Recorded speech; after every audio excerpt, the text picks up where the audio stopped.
Amigo, não dê desculpa para Jesus, não fique acusando ninguém. Jesus chegou lá no tanque de Betesda, viu o homem ali que estava paralítico há 38 anos, esperando o momento das águas.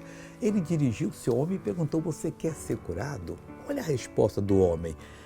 João 5,7. O enfermo respondeu-lhe: Senhor, não tenho homem algum que, quando a água agitada, me coloque no tanque.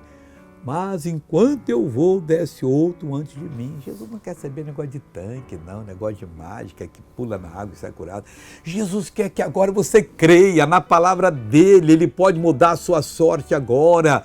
Pare de acreditar no inimigo e ficar reclamando e dizendo para Deus: fulano que me fez assim, foi minha mulher que me traiu, por isso eu estou na bebedeira. Meu irmãozinho, muitos foram traídos e não caíram para a bebedeira. Senhora diz: meu marido me deixou, por isso que agora eu estou na prostituição. Não!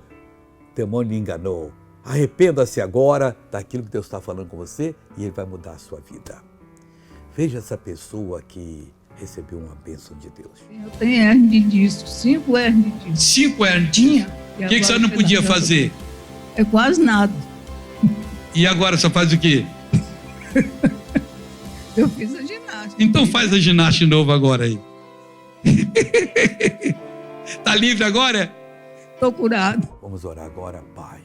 Eu estou orando agora, abrindo meu coração, suplicando por essa pessoa, dizendo agora, Pai, que ela vai ser abençoada, porque o Senhor me deu autoridade para pregar o Evangelho, para expulsar o demônio, para curar o enfermo, para resolver os problemas. Eu amarro toda essa ação maligna que está nessa vida, eu mando agora, saia, vá embora, em nome de Jesus, e você diz amém.